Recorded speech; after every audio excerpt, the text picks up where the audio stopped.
Good evening, everyone. Sorry I'm a little late and do a little transportation. Today, as you know, this is Black History Month. I have a presentation from a group of young men and women from the city. These are all 8th graders. But before we get into that, they're going to give a presentation. But before we get into that, I just wanted to basically address some things that I'm kind of, as a person, tired of.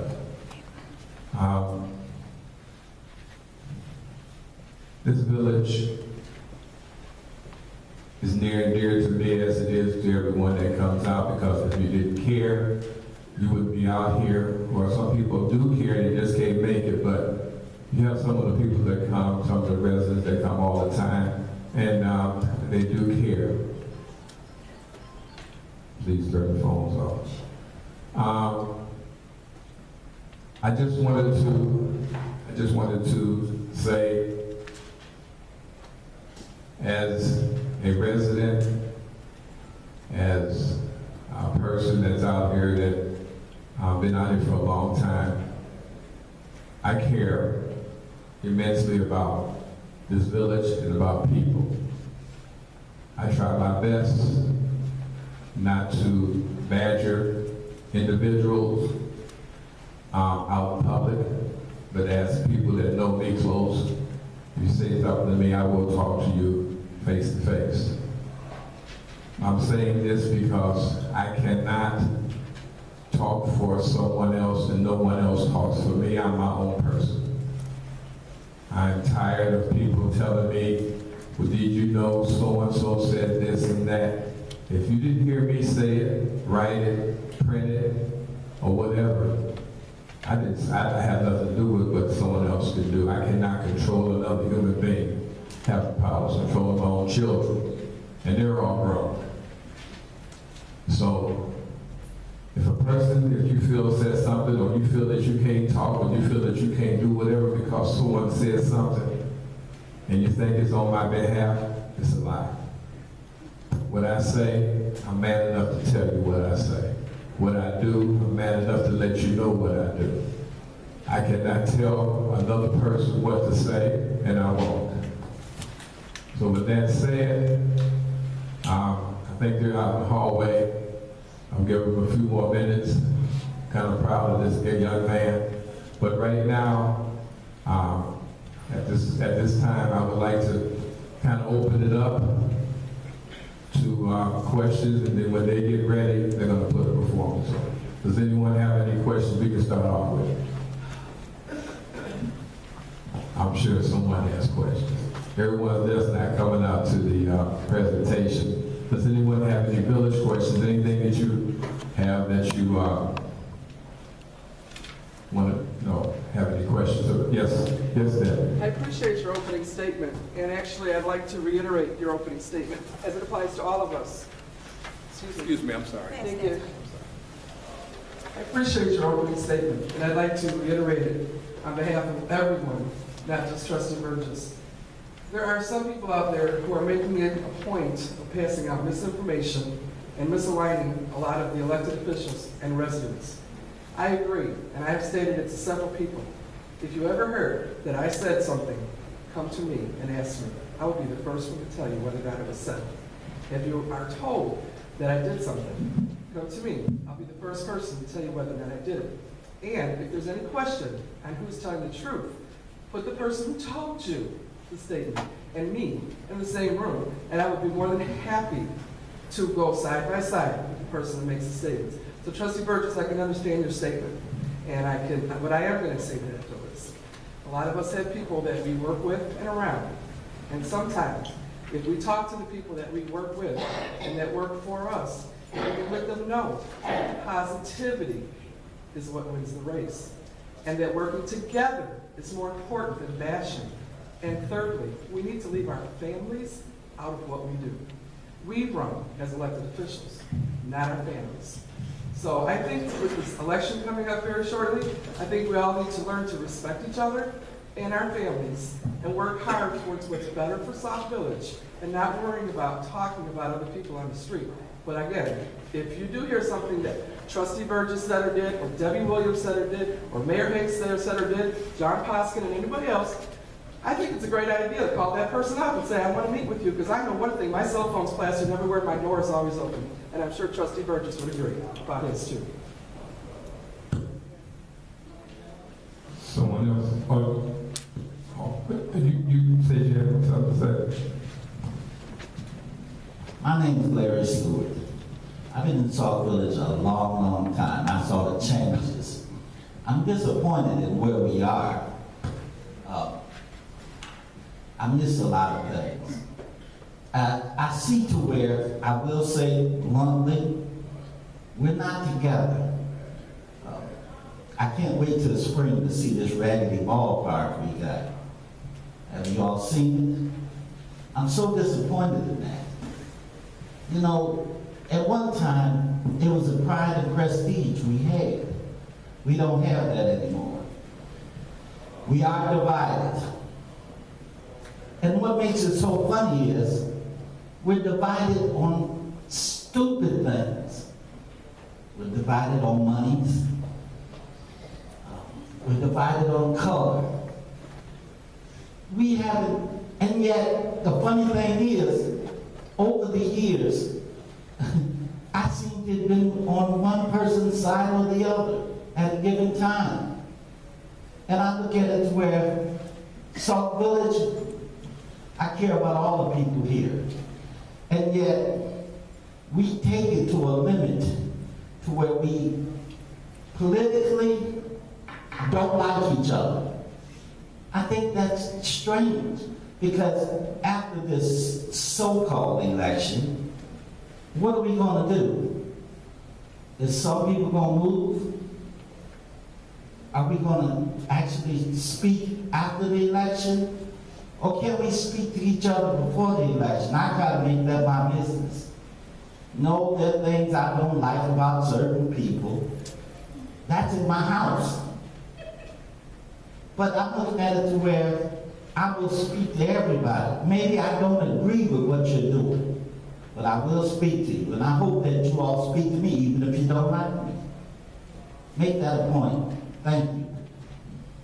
Thank you. Is anyone else, I mean, we don't have to do it with personalities. We can talk about, I mean, this is for the village. And yes, sir. Hey, how y'all doing? I don't really know, I'm not, really here for any issues. I don't know the trustees or anything like that. I haven't been out here since 92, so excuse me for my ignorance. Me and my friend Antoine, we've been out here since we've been in elementary school. We're here because he has a small business out here. I'm a personal banker. I feel like we have seen the changes in Sauk Village as well, so we want to come out here and be a part of the solution, and not the problem, not to really gossip, but to find out kind of like what's going on, what different activities do we have in place. When I was out here, one thing that I was highly impressed about as a child was the community center. That was very important.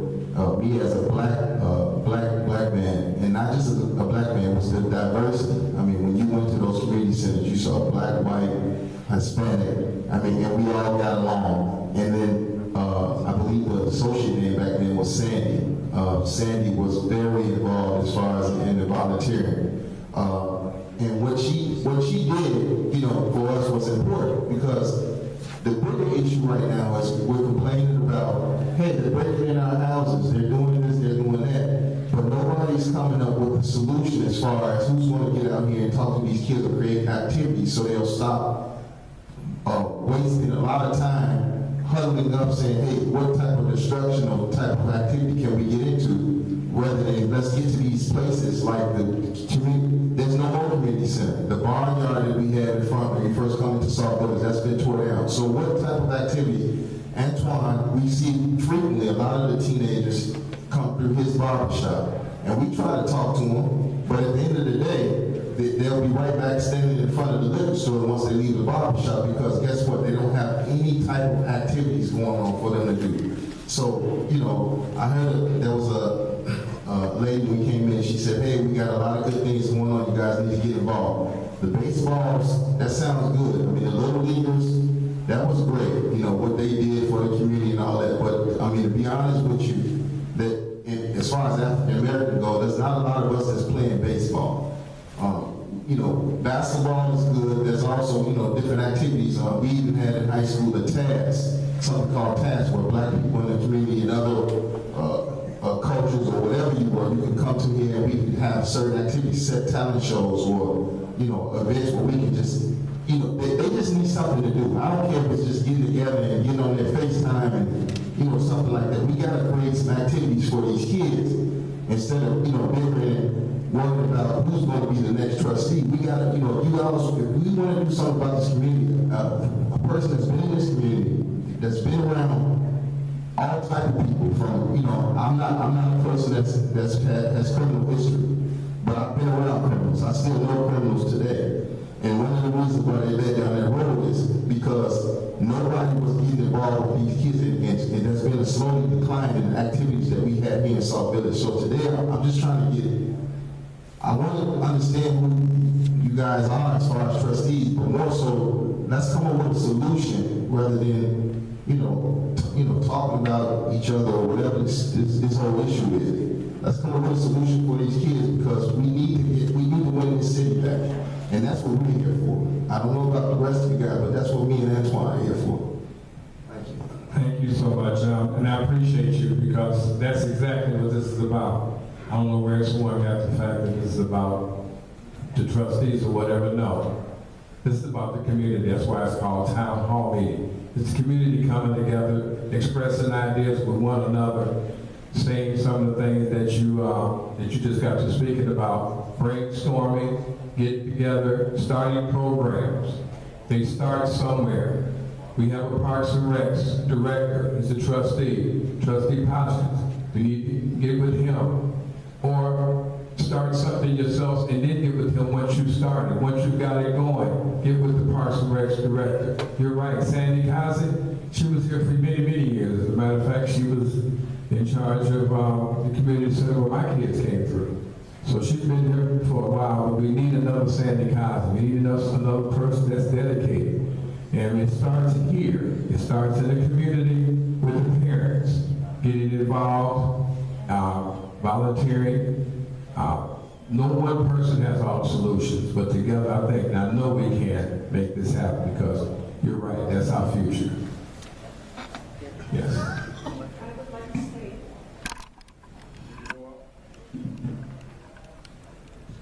I would like to state for the record that Trustee P.L.A.N has done an enormous amount for the children.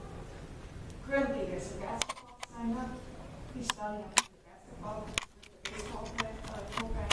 You're not mentioning any of them.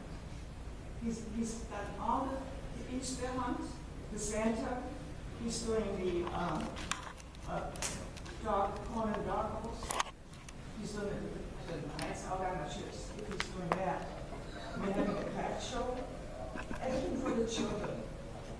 I just hope the next trustee that gets elected, if he doesn't get re-elected, will continue those programs. Because he's done an enormous amount of work, and you're not mentioning anything. Ms. Parker, I don't know where you see it. I'm not every meeting that I have, and every time we have village hall meetings, Trustee Parsons does represent, and he does mention about his programs. Now, as far as how important Parks and Recs is, I kind of know how important it is. I'm not saying, please don't feel that someone's getting slighted. No, we do have, and he is recruiting right now for baseball, as the gentleman stated. He is recruiting now for basketball. We do have the corn and dog roast. We did have the Easter egg hunt. We do those things. We're not here trying to say that we're not talking about. What we're trying to do is basically come together, as I stated, so we can get the people involved. Yes, ma'am. I would like to know, when you handle Parks and Recs, what kind of programs did you initiate? The programs that we had in place when I was in, when I had Parks and Rec, the programs we had in place. We had basketball, we had baseball, sports. Sauk Village Sports Association had 2 teams. That's why he had the fields out there. We didn't have football because we had dances. We had a Valentine's dance, we had a Christmas dance. You know, those are some of the things that we did. Those programs were going. What happened, I think, I'm not going to sit here and blame people and point fingers. I think the interest. The kids got older, the younger ones didn't want to do a lot of different things. Did you initiate any new programs? Initiate, okay. Okay, so I see where this is going. And I'm not going to, I see And where do you this currently participate in anything that's going I on? see where this is going. Me, myself, yes, I participate. You show up, but you do not participate. I'm sorry. Ms. Parker, okay, I understand what you're trying to say, but for you to try to single me out for what I've done, I don't know where you're getting the information from. I see you, I'm there. Okay, but I have done for the past 9 years, 8 years. When I had Parks and Recs, I was there every single day, every weekend. Sports Association, we had baseball. I let the baseball board do what they needed to do. I made sure the fields were okay. I initiated the dances. As far as now, I'm hoping that, I didn't ask anyone to help me other than the parents that were involved. The trustees came out. They wanted to come out, they didn't want to come out. I ran the program. But I'm not going to be here defending that because that was then, this is now. If Trustee Hoskins needs me to come do something, I've done it. I was there for the East Day time. Don't you remember that? Do you volunteer? Do you? I'm a trustee, ma'am. I'm there. Do you do any of the cleanup? No, I don't. No, I don't do the cleanup. No, ma'am. No, I don't clean up, and no, I don't initiate the program. But if they need help, because I'm not in charge of Parks and Rec. If I was in charge of Parks and Rec, then yes, I would do all those things. But if he needs me to help, whatever, all he has to do is ask me, and I was there. But no, ma'am, I'm not going to sit here and tell you I clean up. No. Okay, maybe he'll ask you.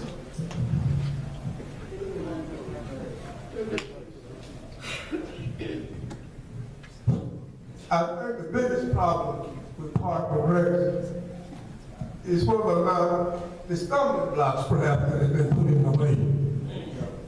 Back when they started changing things and all of that, so it can wait. Things you have to check with, different things with the village, want to have a certain type of insurance, all of that. Some parents are not able to do what they have to do to let their child participate. A lot of folks don't make the kind of money they were making years ago. A lot of jobs is cut back on overtime, cut back on salaries. So it's the stumbling blocks that's in the way. I like Pascal myself, but the point of it is too many stumbling blocks in the way. All I want to tell you is this. I don't know where you get your information from. I never said anything negative about Parks and Rec. So by you saying that have I ever helped out or whatever the case may be, yes, I've helped in all programs. I'm a trustee in the village. I'm going to help. But to say that why don't you, what programs have you initiated? If I was still probably in charge, I was taking off Parks and Rec. I didn't ask to be taken off. I was taken off. I was on economic development. I was taken off. I made my own committee. I started a committee. But to say that what did I do?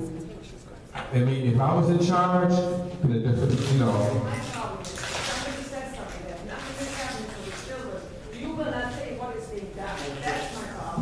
Ma'am, you okay.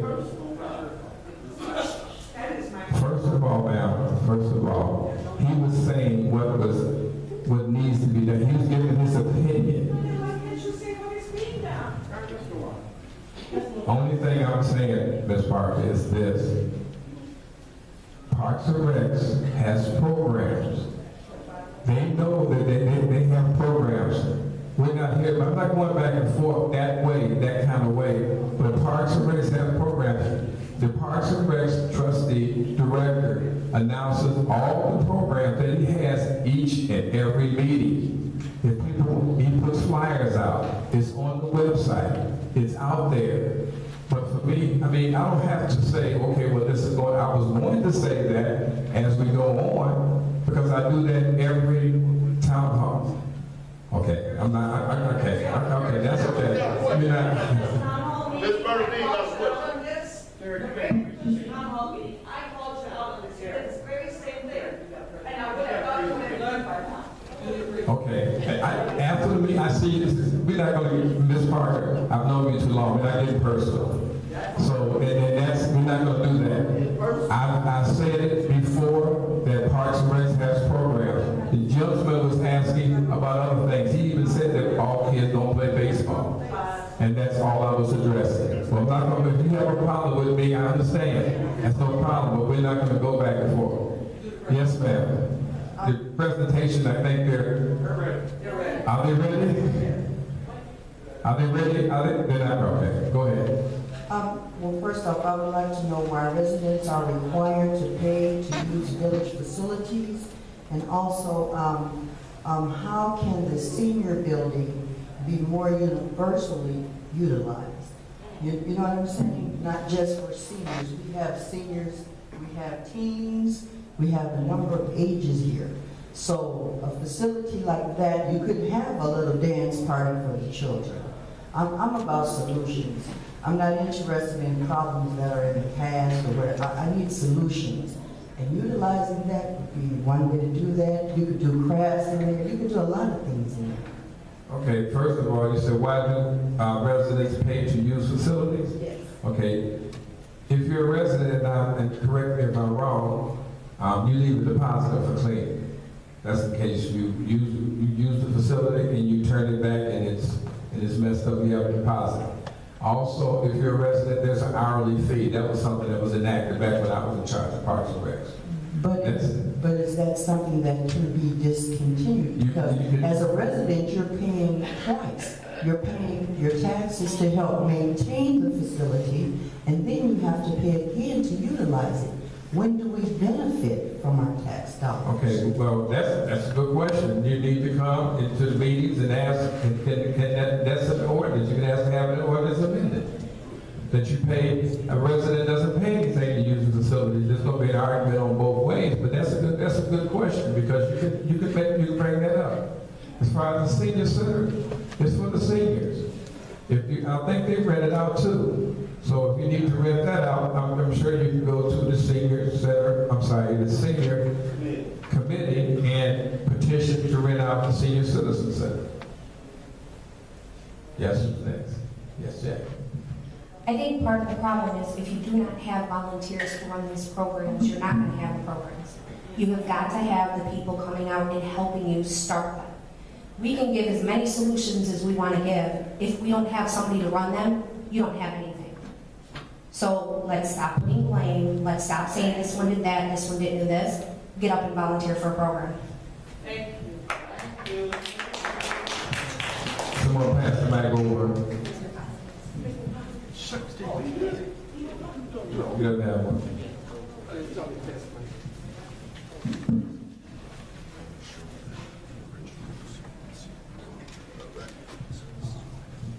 Hello, everybody. I'm Trustee P.L.A.N. I'm just going to make a quick statement. I am here. Anybody has ideas or suggestions, I will be here after the meeting to come up and see me. That's all I have to say. Thank you. All right.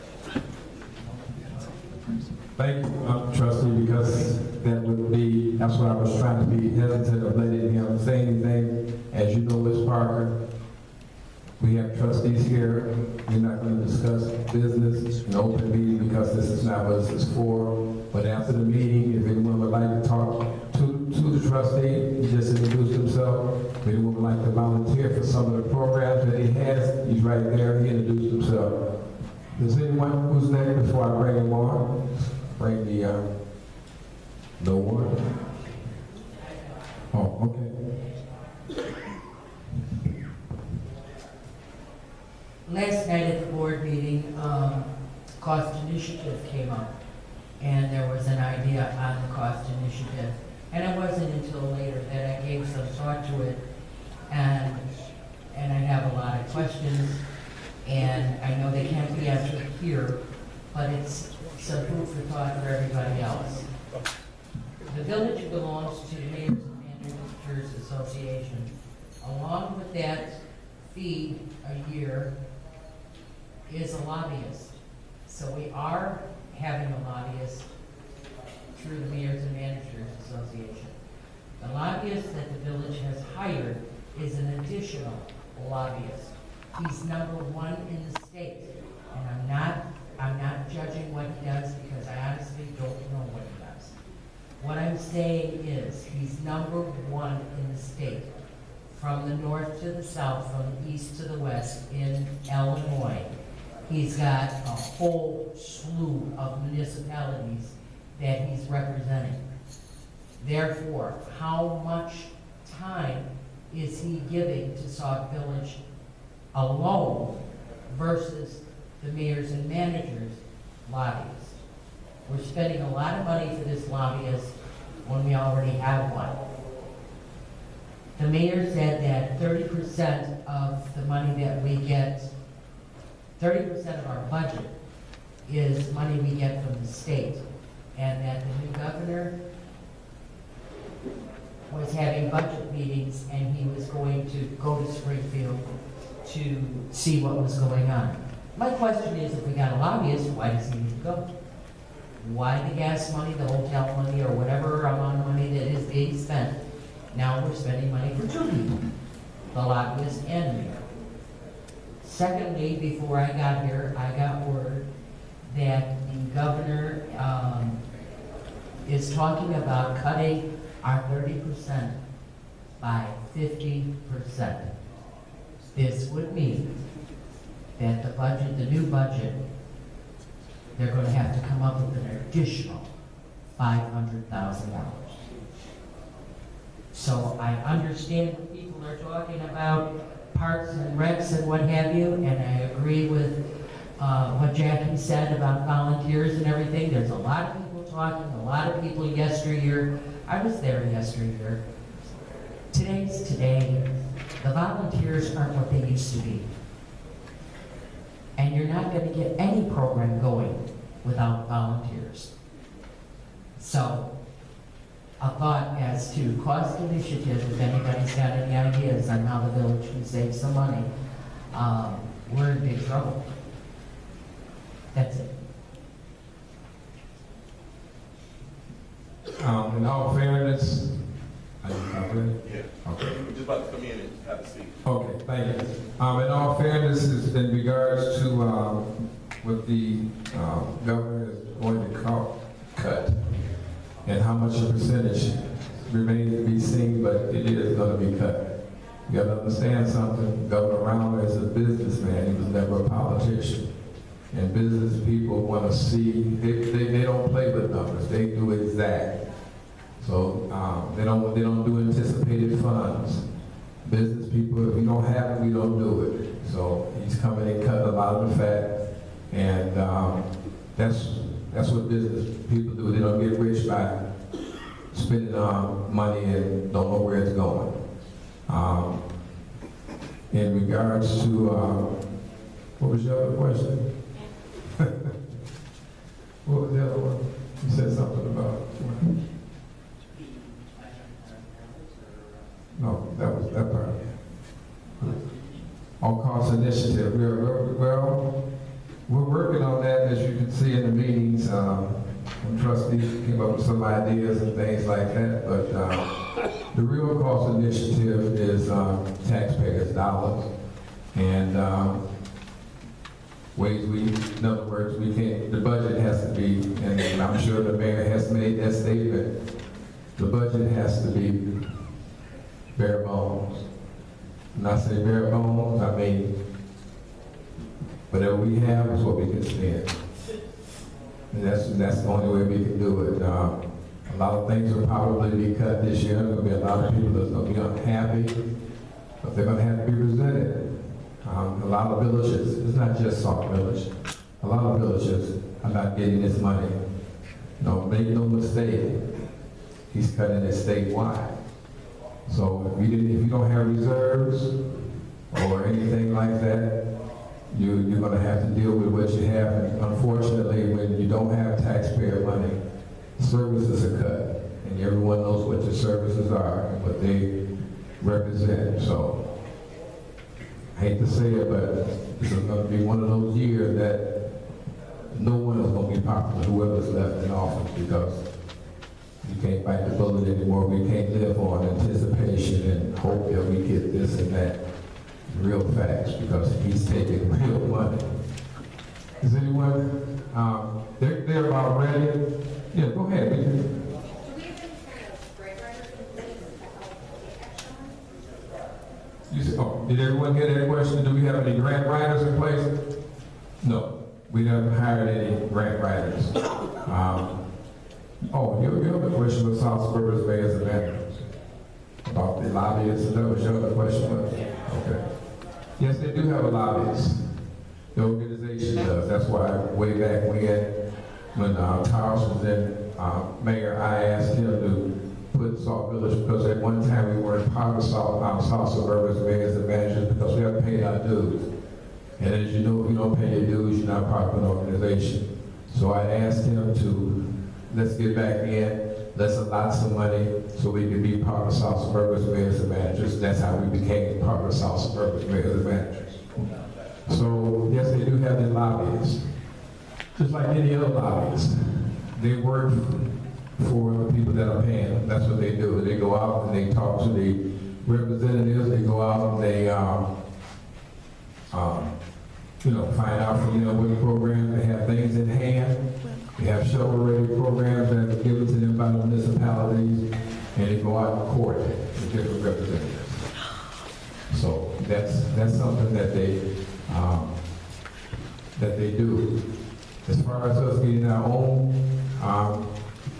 it does help a little bit, because now we can more or less prioritize and privacy, make us one of their main clients, which they do have a lot.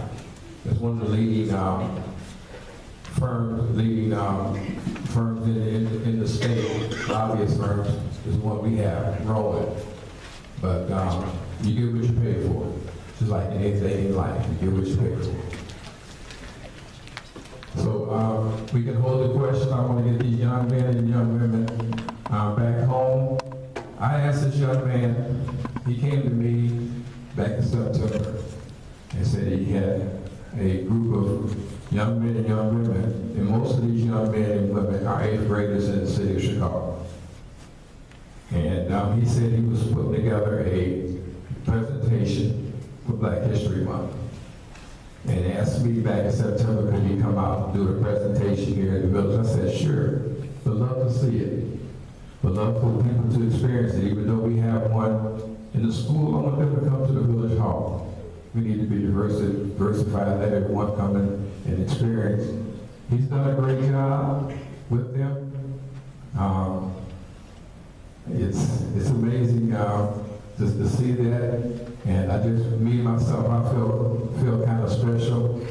He's a young black man that's trying to do something positive for not just his community, but for his kids and for the children. And that's something that we need. We can all have a role model as far as Michael Jordan and things like that, but that's pie in the sky. That's a person you can put your hand on, talk to, and actually be with. Hopefully afterwards, he can get with some of the people that are out here that want to do something. He can try to show you how to get it started, how to get it off the ground, what it takes. So after this presentation, I'm sure he'll stick around for a few minutes and talk. So I asked some of the other people to come out here so they can see what he can do and what he's done with these kids, and maybe have some suggestions for someone else, as you just stated, wanted to do some things in the village. Without further ado, I would like to introduce you guys to Mr. William Morris.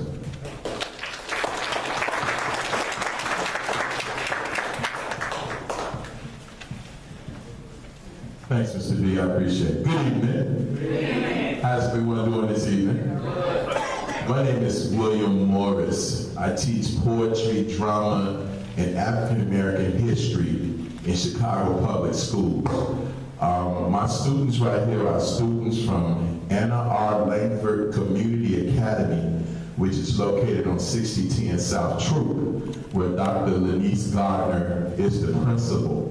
Our school is Black history, and when I say our school is Black history, Miss Anna R. Langford was the first Black woman to sit on the city council in the city of Chicago. That's powerful, isn't it? Let's put our hands together for that sister. Let's put our hands together for these young, beautiful students who are always saying that our kids are doing this and doing that, but tonight you're going to find out what our kids are about. We're going to take the time to set up. I want my young men to come up and start setting up for me. We're going to put a table here, put 2 tables behind the table, and we're going to set up 7 chairs right here. I want to thank Mr. Burgess for inviting us out. I really don't need that microphone at all. I want to thank Mr. Burgess for inviting us out. I met Mr. Burgess actually in July. My future wife's family was throwing a barbecue out here in the back, and Mr. Burgess was there, shaking hands, coming out, being friendly, being welcoming. And I'm a man of opportunity. So when I met Mr. Burgess, I got his card. I told him what I did in the city of Chicago. I did call him in September. I'm a man of following up. I'm a man of action. Because if you don't go get it, you won't get it, right? That's right. So I got on the phone with Mr. B, and Mr. B was so gracious. He was so welcoming. He was so open to what we were trying to do. And I was telling him what I'm doing in the Inglewood community. Now, we all heard our different stories about Inglewood. Brothers and sisters, they're not all true. Okay, everybody doesn't have a gun in Inglewood. Everybody's not committing a crime in Inglewood. And that's why I wanted to get out today with these young people and let you see that for yourself. We want to turn those chairs facing the table, please. Turn them facing the table. Thank you.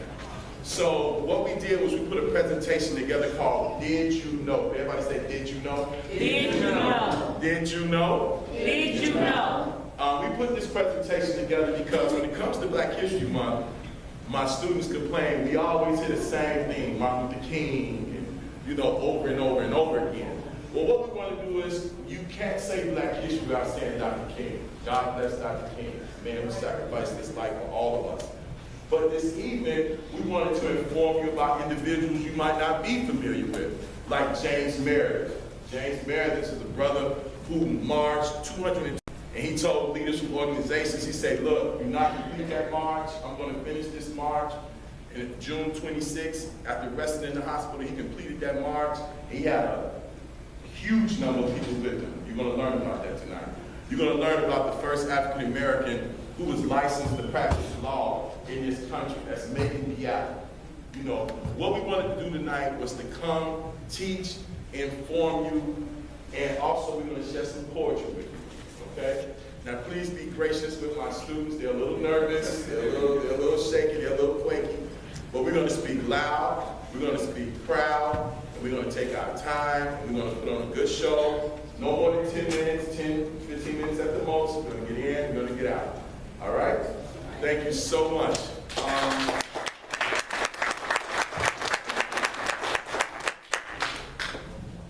Awesome. All right, could I please get the crowd to come take their seats? The crowd.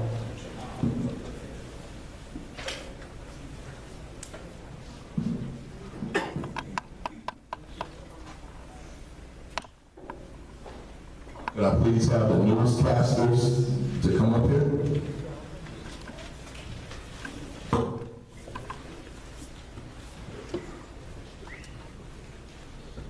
Awesome.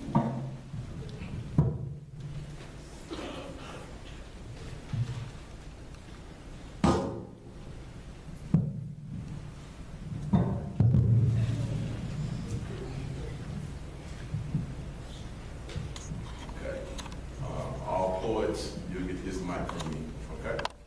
All right. Are we ready? We ready? Are you guys ready? Yes. I know that's right, tested. 1, 2, 1, 2. Lee. Good evening, I'm Percy. Good evening, I'm Keith. I want to welcome you to the show. Did you know? And teach you information that you might not know about. It's Black History Month, so today's show will be focused on sharing the rich history of our African Americans. Now we'll ask you to sit back and enjoy the show.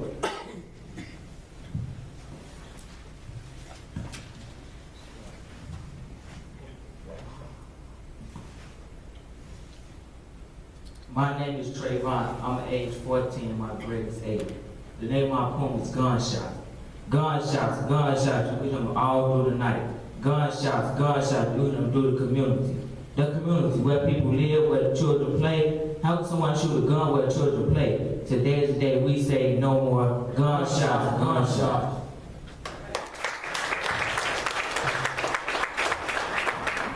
Can't say Black History without thinking about Dr. King, the man with a dream. The man who sacrificed everything for his people. The man who gave us the I Have a Dream speech, I like to call Dr. King the man with the dream. Tonight we're going to share with you information about Dr. King that you might not know about. For one thing, Dr. King only spent 2 years in high school. That was his junior and sophomore year. Dr. King was 15 years old when he entered college at Morehouse University. Dr. King received the Nobel Peace Prize in 1964, making him the youngest to win the Nobel Peace Prize until 2014. And lastly, Dr. King was born January 15, 1929, in Atlanta, Georgia. Dr. King was assassinated in April 4 of 1968, Memphis, Tennessee. When Dr. King was assassinated in Memphis, Tennessee, he was there helping a black garbage man march for equal working right. Dr. King, the man with a dream.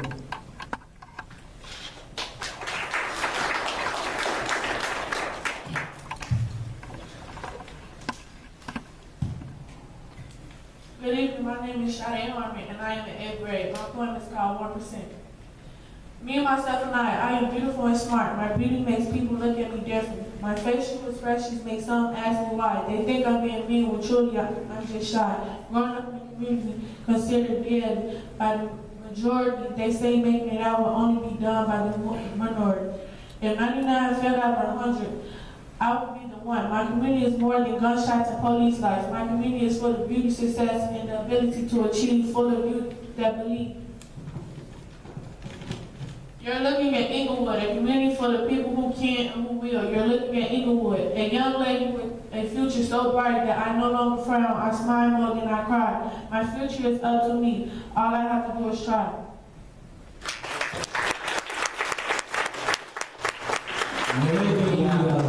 Who was the first black license to practice law in the United States of America? Yes, on July 3rd, 1844, Macon B. Allen was licensed to practice law in Maine. In 1845, Macon B. Allen moved to Boston, Massachusetts, where he had to walk 50 miles to bar the exam test site. Because he could not afford transportation, Macon B. Allen still passed the exam, even through fatigue. This report and others like it will be presented to you today on the show.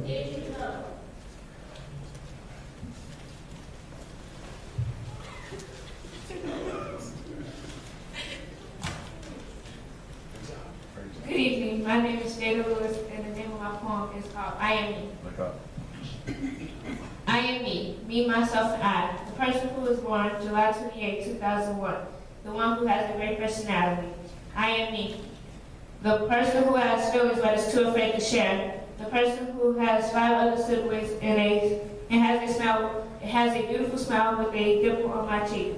I am me, the one who named is Jada Lewis, the one who feels like everything should be fair and come easy, the one who is unique and has a great sense of style. I am me, the one who tries my best in school and in life but never seems to get it perfect.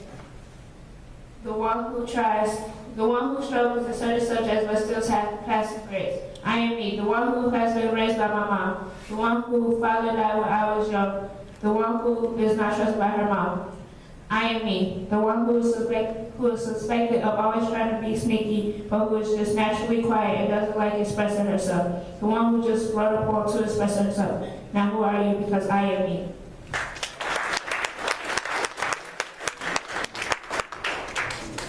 Election time is upon us. This February in the city of Chicago, we're holding election for aldermen and mayor's office. In 2008, President Barack Obama became the first black president of the United States of America. Making this historical event possible was the record number of votes coming from young adults and African Americans. What a great moment of American history. It's time. It's time. It's time for some knowledge. Knowledge. Yes, it's time to share some knowledge. We know people come out to vote in Chicago. America changed in 2008. I need to say 15,000.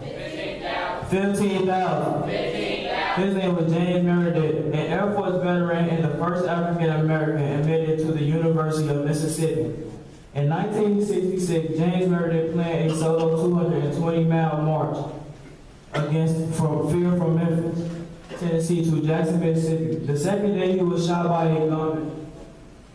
While James Meredith, arrested in the hospital, leader of major organizations, vowed to complete the march. During this time, 4,000 African Americans took vote in. On June 26, 1966, James Meredith marched to Jackson, Mississippi with 15,000 marchers. 15,000.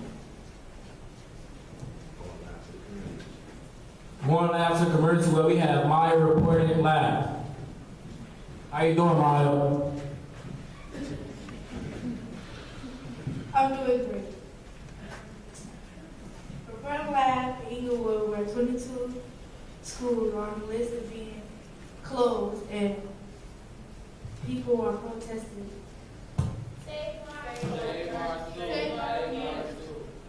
Save our kids. Let's go. Save our kids. Let's go. Save our kids. Save our kids. Save our kids.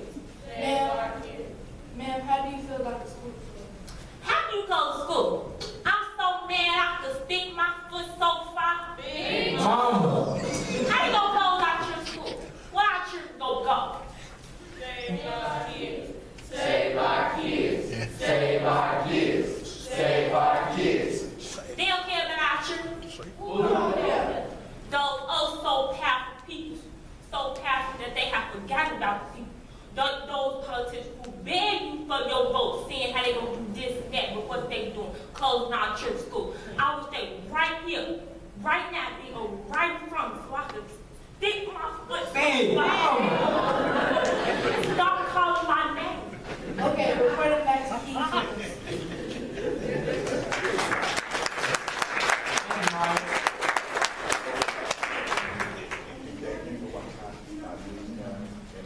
We thank you for watching our newscast called Hope You Enjoy it. Great job, guys. Great job. Clap it up for them. Clap it up for them. Great job, team. Just put your page back down. Great job, guys. We thank you.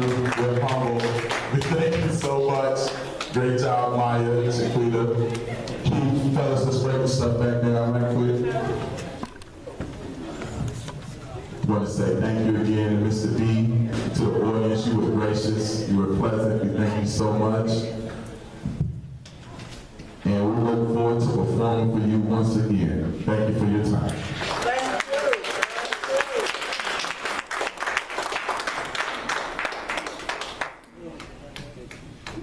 Thank you so much. Let's give another hand for William Morris. He did a great job. Don't you think he did a good job with our youth? As he said, I met this young man. They were having a family cookout right here behind the village hall, and the smell was so good. I walked over there to see what was going on, and I talked to a couple of people of his family that he told me what he was about. I told him, sure. No, I give a venue they need to be exposed. All of these kids, I think all of you guys are 8th graders. Is that correct? Yes. Are you all going to high school? Yes. There you go. So I just wanted to give him the opportunity and the platform to do this. He's been doing, I think this is his 3rd presentation, and they've been doing a great job. And I really appreciate him for coming out. And I got to get you guys back home because you're way back in the city. So I do have someone that's going to take you back whenever you're ready. And I really appreciate you. I will be in touch with you, in the near future, very near future. And you guys be careful. And to the little shorties, I just wanted to know, what you two guys want to stand up? The shorties, I call them youngsters. Yeah, you're short. All of you guys are, but where do you at, young man? Yes, you. What grade are you at? Okay, what about you, young lady? First grade? Okay. See what you got to look forward to? See what your future looks like around it. So I just want to say thank you guys. Thank you very much. I want to get them out of here so we can continue our town hall meeting. They don't need to hear some of the things that we may or may not say. And then one person was correct with the politician part. I didn't know that all that was going to come out, but it needed to be said, and that's the way it is. Okay, we can move right along. And Brother D, you have a question? On your way out, just quickly. Okay, William, there's the mayor right next to you. Right here? Yes, sir. That's the mayor. Okay.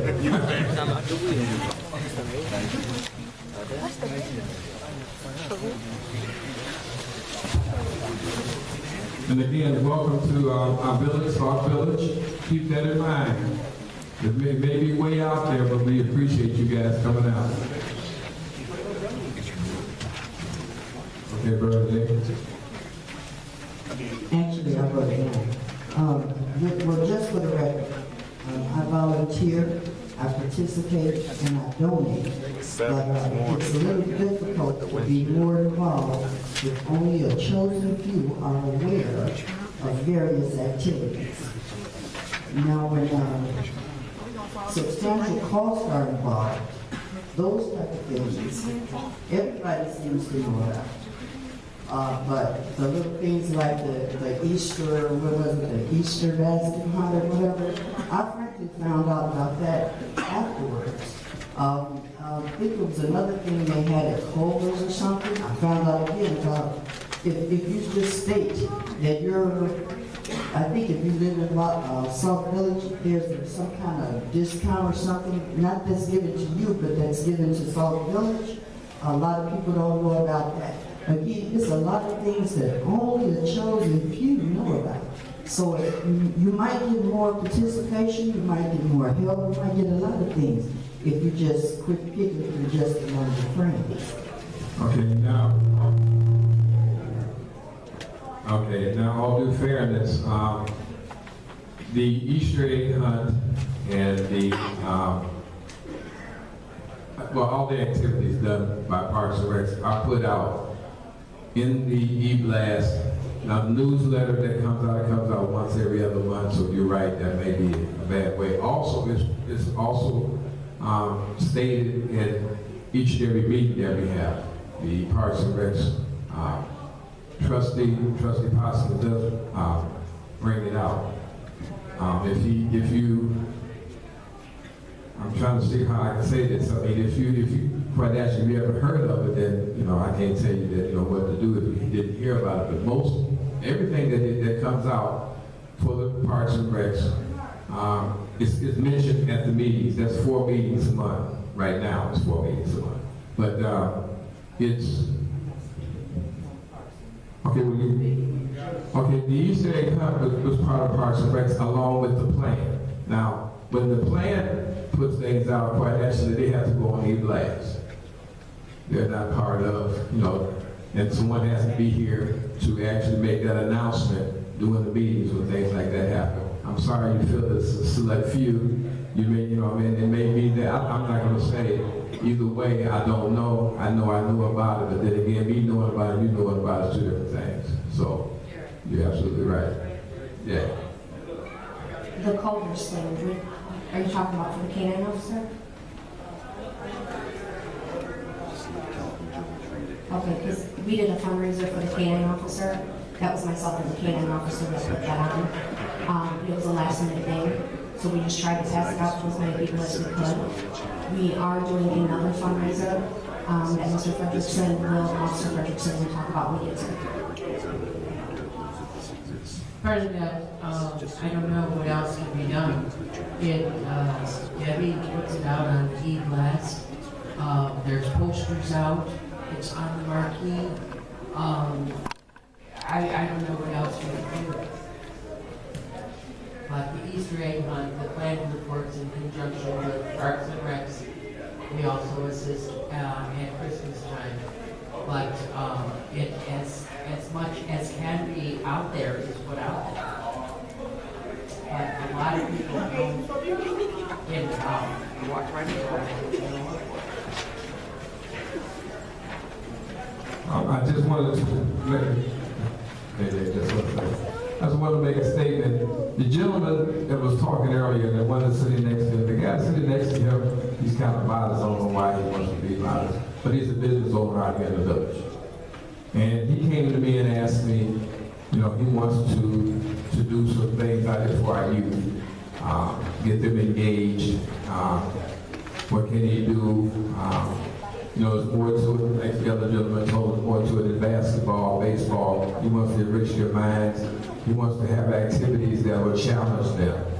And my suggestion was, first thing is to, talk to the director, but also, you have a business. You can get people to come to you. He has a real large business here, and I won't say, but I'm sorry, a large building where he can get the youth to come out. He has a venue to get the youth to come out because he's one of our barbers out here. He owns one of the barber shops. He can get them to come out and engage and get that off the ground. And my suggestion would be to get it off the ground first, then bring it to the village. You've already got people involved. You don't have to worry about a middleman and this. Then once you get it off the ground, bring it to the village and say, okay, I have this and this. What can you do? Get your volunteers in place. Get the people involved in it. Then, as you have your venue that's off the ground, then you can bring it to the village. Okay, can I get this space, or can I have X amount of people? This is what we're going to do.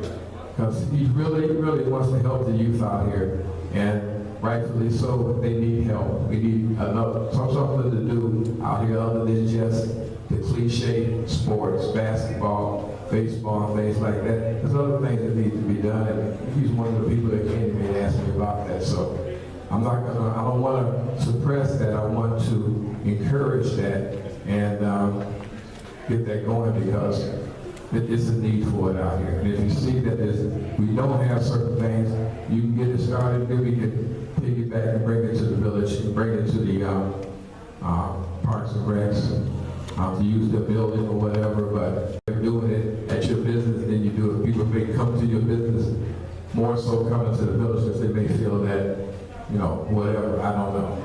But at least you can control what you need to control right then and there. Then when you get too big, yes, now you can break it out. Yes, Jackie? I would like to say, I was like you. I didn't know that at all. I did myself. I like volunteering and helping out the police department. I read the P.L.A.N officers, started doing fundraising. We do it on our own. We don't ask for it. We just ask for support. If they give it, they give it. If they don't, they don't. But I'd be happy to bring them on.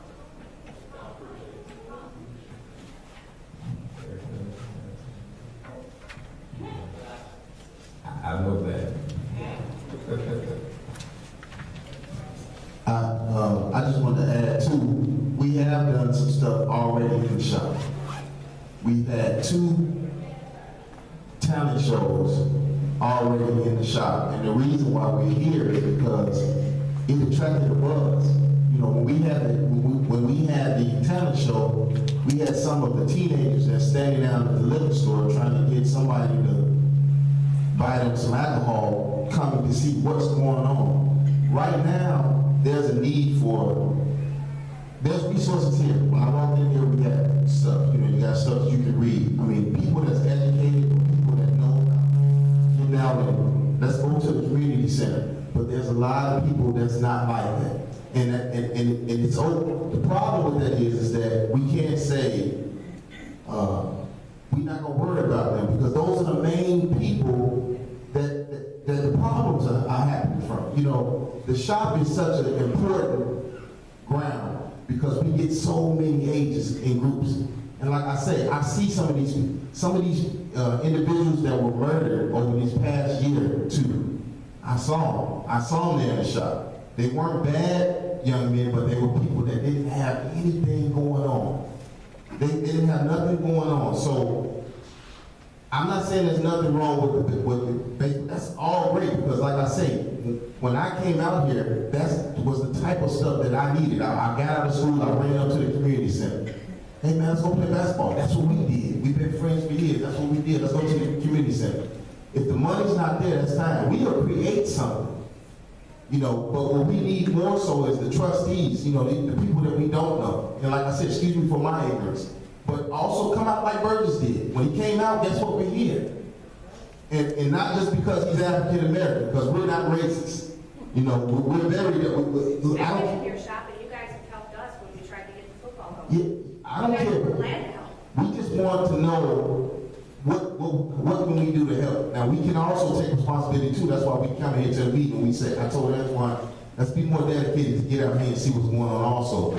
But let's work together, because we're in the community. We're in the street, so we're hearing a lot of stuff that's going on, and we're here today because we want to see change. It's sad to me to be I drive the train to work and to hear where you stay, South Village. Man, you still on the good side or you still on the bad side?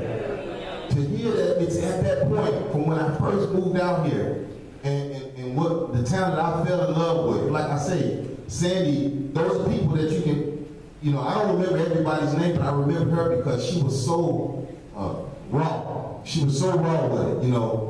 We were bad kids, we were good kids, but you know, she was wrong with it, and she would kick you out of the community center for 3-4 days. And when you come back, that makes you straighten up, because she knew that we wanted to play basketball. So we gotta get something like that going again. So we coming up with ideas too, but we want to be able to reach out to the trustees and find out, hey, can you guys come on out? Don't be scared to come in and walk in that shop, and we can give you some information. Hey, this is what can we do, and let's work together to kind of like do something where it's not even about the money. It's about just let's get these kids involved in something. You know, they don't know about. You know, not to get too involved in religion and stuff like that, but a lot of these kids need guidance like that, just mental guidance, and just somebody to talk to. You know, and we're not doing it. We have these talent shows, but when we get them in there, we also talking to them like, hey man, we used to do this too. You know, we were here too. Thank God. If you go down this road, you know, we talk, but we know that we're still at that age where they're not gonna say, man, you 50 years old. We ain't trying to hear what you. I'm 36, he's 34. You know, we still right there, but we want to help. So that's why we're here. We're not here to start coming here complaining, talking about what you're not doing. We don't really know what you guys are doing. We're here to find out, hey, what's going on? How can we help? That's what we're here for. Okay. And that's why I wanted you guys to come out, because they needed to hear that you guys are actually trying. You guys are actually trying to engage in the community. That's what we need.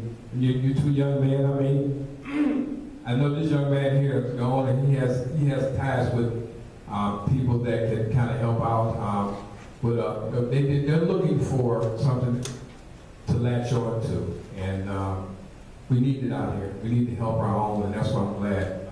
We need to help our own people that we live out here with.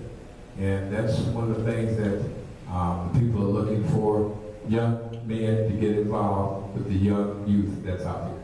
That's what we're looking for. Yes, ma'am. My question is, are you going to have a summer camp for the tweens, the ones that are between 6th grade and 9th grade, like a summer camp program so that they can be counselors to the smaller children or something like that? Okay. Do you have funds for that? We did have a summer camp years ago. We had money from, at the time was Congressman Jackson gave the village some money, and I was kind of involved in, I was involved in the money, no, but I was involved when they gave the money out, and we had a summer program for 10 weeks We need somebody to sponsor that. Maybe we can try to talk to some of these representatives, these state representatives, to get some money for that, because it did work. It was a 10-week program from ages, I think it was 3rd grade all the way up to high school. Right, because So- that would kind of keep. Like, Yeah, but I mean, it all this takes money. You'll have a lot of volunteers if you Yeah. do that. Well, we need to do something about these young people out here because it's really getting out of control. And when you live in areas where they ask you, do you live on the good side or the bad side of Sauk Village, you know, wow, what does that say for us as, you know, neighbors and residents living in this area? Are we just going in and close the door? Or are we going to be a participant and try to do something with what's going on out here in our streets? Okay, hold on just.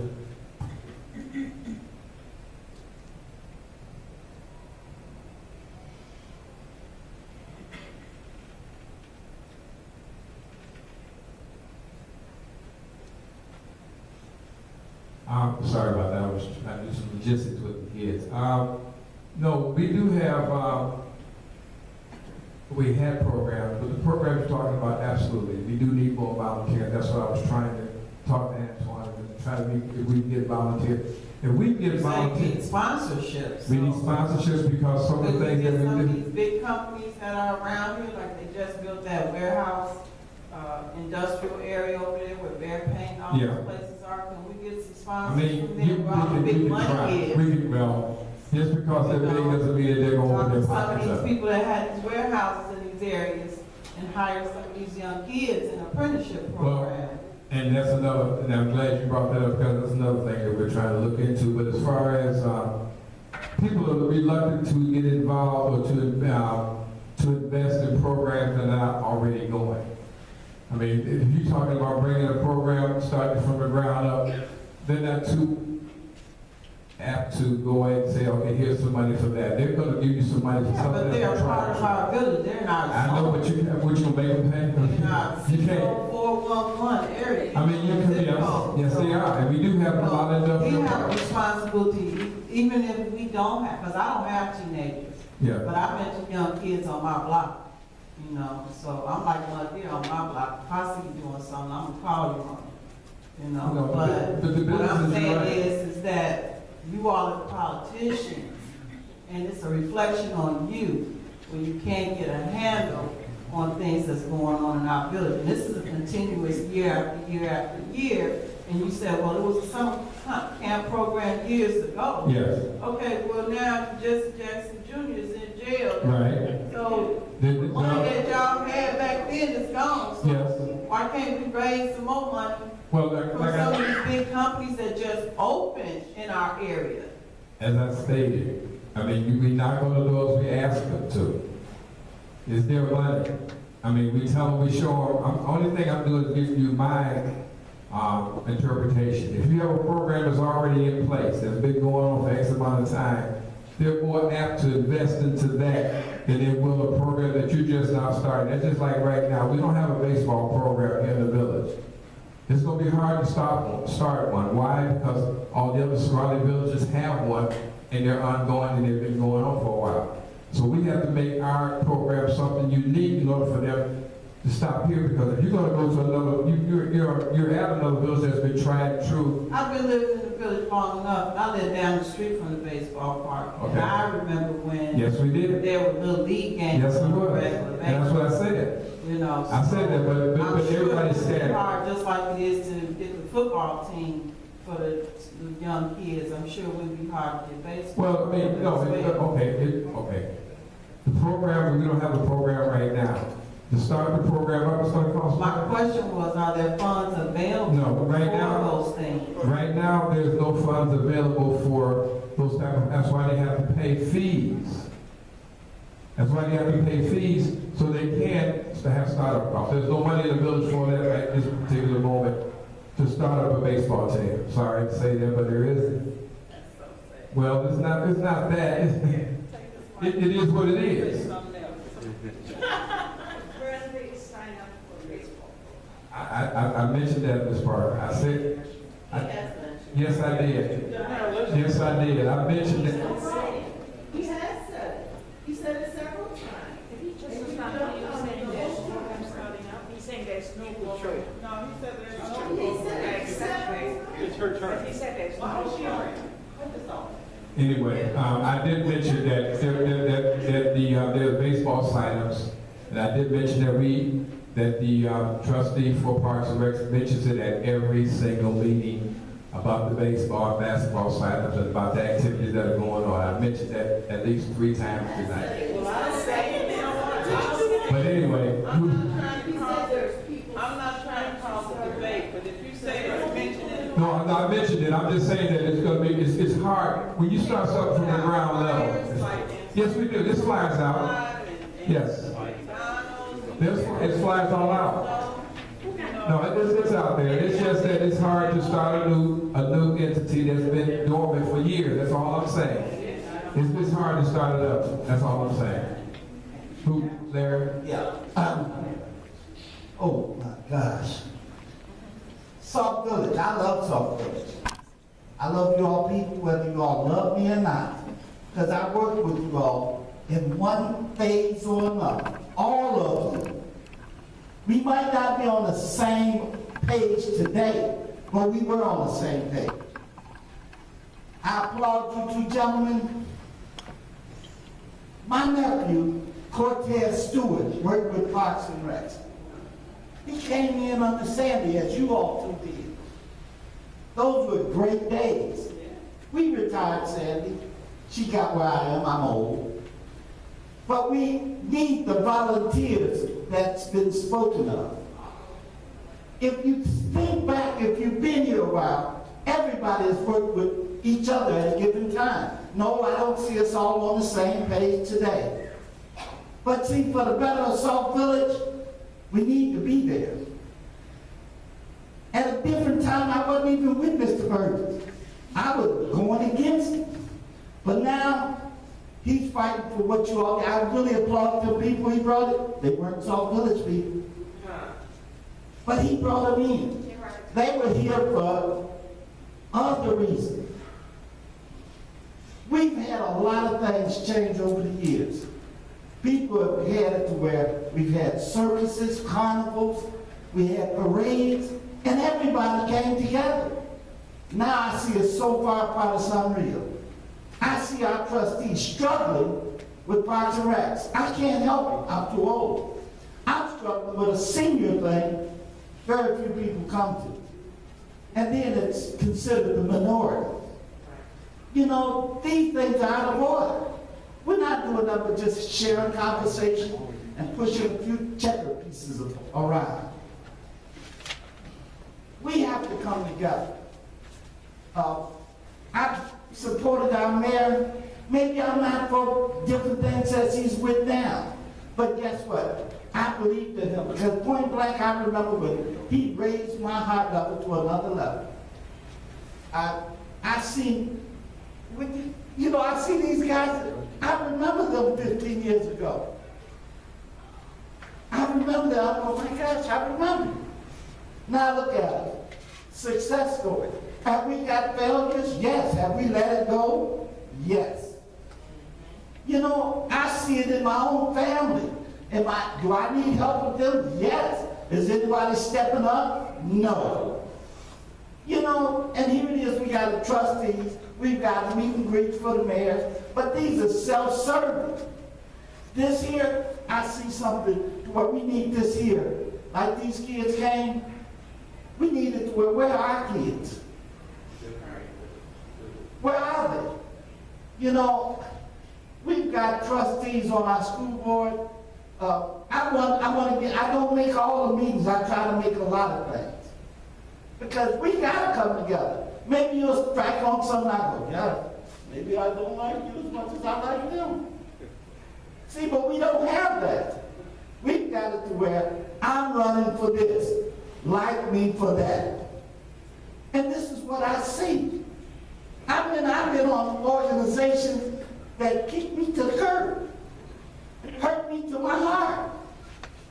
These things are terrible. Did they care about how anybody felt? Not a bit. You know, I've been on P.L.A.N. I've been with people for public awareness. I've got an organization that I push in the senior building, but you gotta be over 50. You know, nobody comes. You know, I'm so disappointed. Are we pushing the word? Yes, we are. Some people I'm proud that they show. For what I don't know, tell me why you come. You know, let's come together, then vote. See, because point blank, how you voted, the last election surprised me on how different people voted. I was shocked. You mean you voted for them? So did I. You know, but now we got to come together for Sauk Village. You know, we got to come together for our children. And I'll ask you for the last question. Which side you live on? Good side or the bad side? Everybody gonna say the good side. Thank you.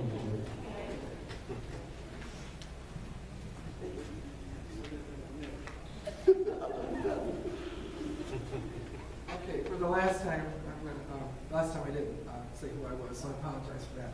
My name is Debbie Williams. I'm your village clerk. I'm not here to be political. I'm here to give you information, which is what I think you're looking for. Okay? The problem with Sauk Village is the lack of communication. We all know that that's a problem. Okay? We're trying to bridge the gap. How can we increase communication between our residents? Nothing's going to get done if people don't know about it. They don't know where to go. They don't know what to do. They don't know who to talk to. There's several things that have been put out in the last few months that maybe none of you have seen. First of all, I'd like to start tomorrow night here from 5:30 to 7:30. Enbridge Pipeline is doing a presentation. They chose 3 communities to do their presentation. Sauk Village is one of them. This pipeline is going to run from Pontiac, Illinois to Griffith, Indiana. And within that line, they chose 3 communities to hold a presentation. So I really hope and encourage you to come out tomorrow to find out how this is going to affect your community. Okay? 5:30 to 7:30. That's the first thing. Second thing, water, water, water. We're always talking about water. We don't get enough information about water. Well, the mayor has asked our village engineer, Jim Zardik, to come to a meeting at 6 o'clock on March 3rd. It's already posted. It's already on the website. And he's going to give you an update on what we've been doing about the water. Okay, so I really encourage you, if you want to get the facts. Can you put that on the marquee? They will. Yeah. Okay. I'll make sure it's on the marquee. That's not till March 3rd, but we'll make sure it's on the marquee. So if you want to grab an agenda on your way out, it's already on the back table. You can post it on your refrigerator so you don't forget it. Another thing. Getting involved in our community. It was stated the other day that there's no diversity in our programs and no diversity in who's joining our committees. One thing Sauk Village needs to do is accept each other and work together. I don't care who you are. I don't care whose side you're on. I don't care what side our children have to play together. So guess what? I have a flyer about it. Getting involved in your community. It lists all of the committees available in Sauk Village. You want to get involved? This is what every committee does.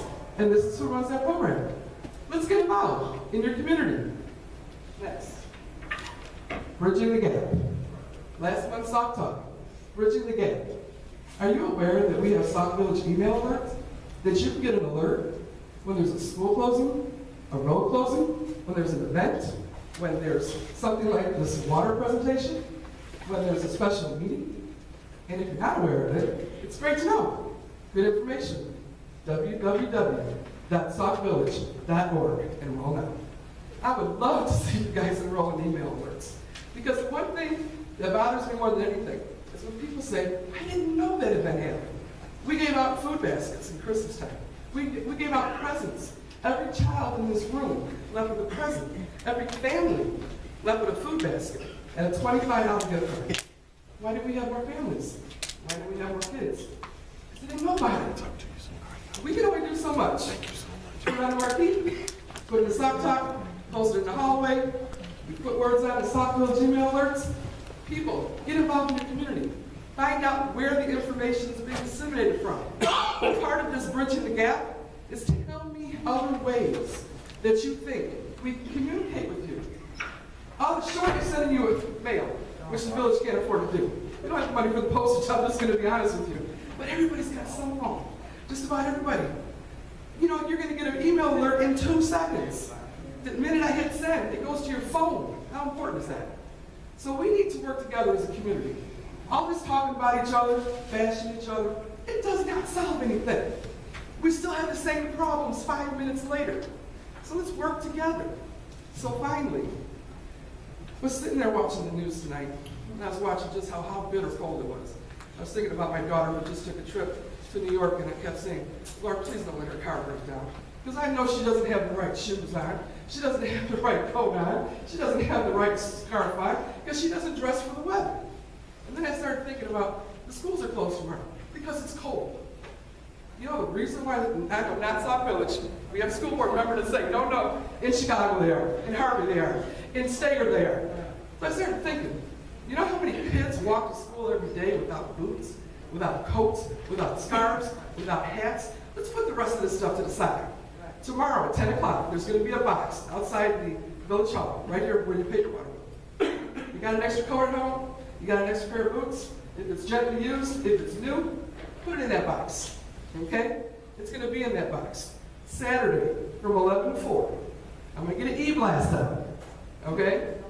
Come in and pick up a coat. You know a kid that doesn't have a coat? Pick it up. Got a pair of boots? Pick it up. No charge, no questions. There's going to be a drop-off box.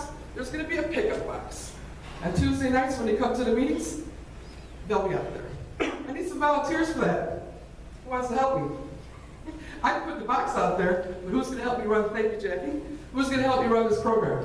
When I'm saying thank you, I will be here tomorrow at 10 o'clock. What I'm saying is, let's put the bitterness aside.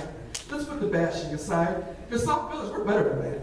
We can work together, and we can make it all possible. I had a youth group of 45 kids. I know what it's like. I enjoyed the heck out of this. Girl Scout leader for 13 years. Best times of my life. Because I'm 50-something years old right now, does not mean I can't still be a part of something positive. So thank you, Mr. Burgess. I appreciate your meetings because when they're not political, they're actually very informative.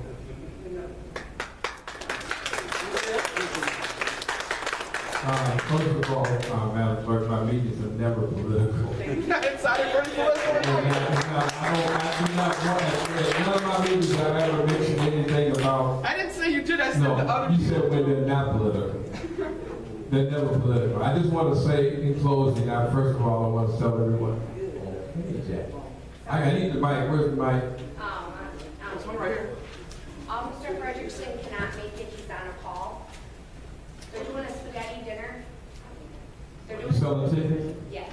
We're doing a spaghetti dinner for the K-9 department, and you know the budget has been cut. We need another dog, we need more officers, we need new equipment. Tickets are going to be $15 in advance, 20 at the door. It's going to be at Jelly Pancake House in Dyer, March 14, 5 to 8 p.m. You can go to the police department to pick up your tickets, contact Officer Frederickson or myself, and we'll get those to you. We're collecting donations for raffle baskets. He's collecting sponsorships for the event. And anybody, if you just want to make a donation to him, that's great. If not, that's fine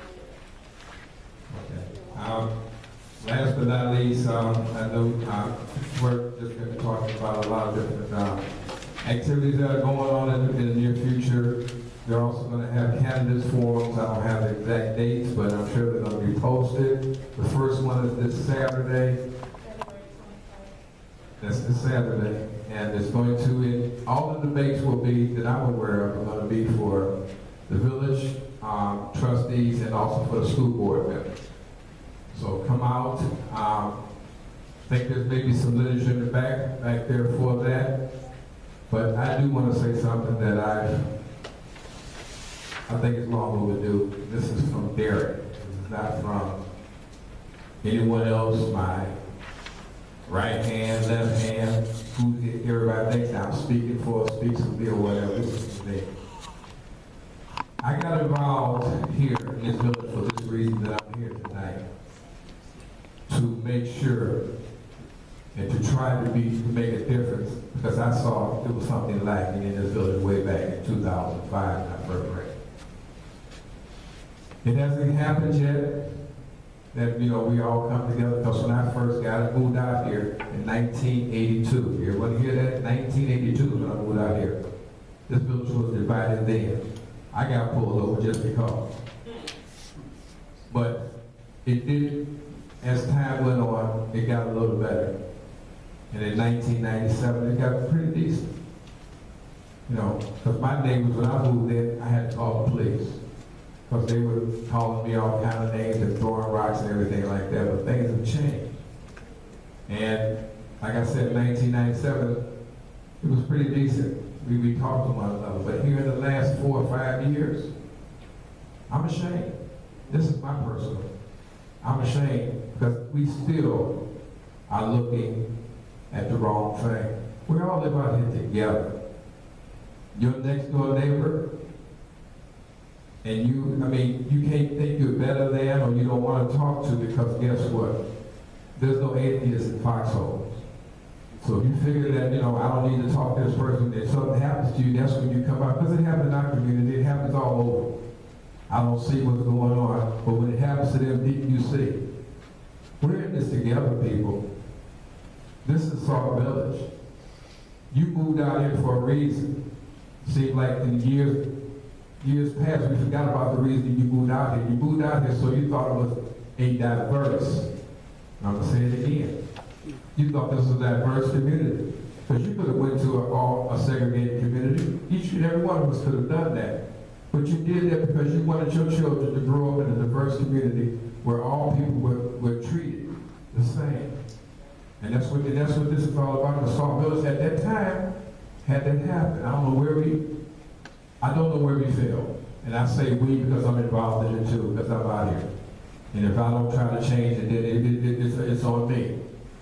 But I'm just appalled at the things that I hear, see, or whatever, because of the people that you talk to, associated with, or whatever the case may be, you're being judged. That's racism too. I hate to tell you that, but that is. Because if you talk to a person and the person looks at you, oh, you talk to this person there, I'm not going to talk to you because you talk to them. That's racist because you're judging that person by sight, not by sound. We need to look, we need to come together and understand this community will not thrive until we do that. You can look at all kind of money, programs or whatever. But if we still have that part in our heart that I'm not going to do this because of this person or someone else told me this, this, and this, as I said in the very beginning. If I have something to say, I'm going to tell you. I'm going to say exactly what it is. I don't need a mouthpiece. I don't need someone to talk for me. If I say the wrong thing, I said the wrong thing. I apologize for whatever, but it's me that said it. And if people are shallow enough to think that someone else can talk for me, I'm telling you right now, it's not happening. We have kids in here, so I won't say other words, but it's not happening. Not when it comes to me, but also when it comes to the community. We have to get together, work together, and live together. Because one day, that same person that you feel that you don't like may be the one that helps you up the stairs at night or whatever the case may be. You never know. Karma is the son of a gun. You don't know that you may need that person when you was on your way up and you was looking all high and mighty. That same person that you shunned on the way up is going to be the one that's going to hold you up on the way down. So we all live out here together. I hope and I pray, not just this election, I hope and pray that this community can learn from itself. You see what's going on in this community. You see the houses. No one's coming out here. They're not busting the doors down to build houses out here. Businesses aren't coming out here. Your business owners or potential owners come to your board meetings and they see. They sit right out there. I said this years and years ago. If anyone comes to the meetings, you heard me say it. If we can't get along here, how are we going to sell our community to someone else? That's something we need to do. I appreciate you guys coming out tonight for the town hall meeting. I enjoyed the little skit that those guys, the young men and young women put on. I really appreciate that. I hope that we continue to have town hall meetings so we can air our differences, but I hope we learn from them. We have people here to talk today that, something that we need to learn from. And I'm hoping that we can learn from that. And in saying that, thank you very much for coming out. You guys have a great day.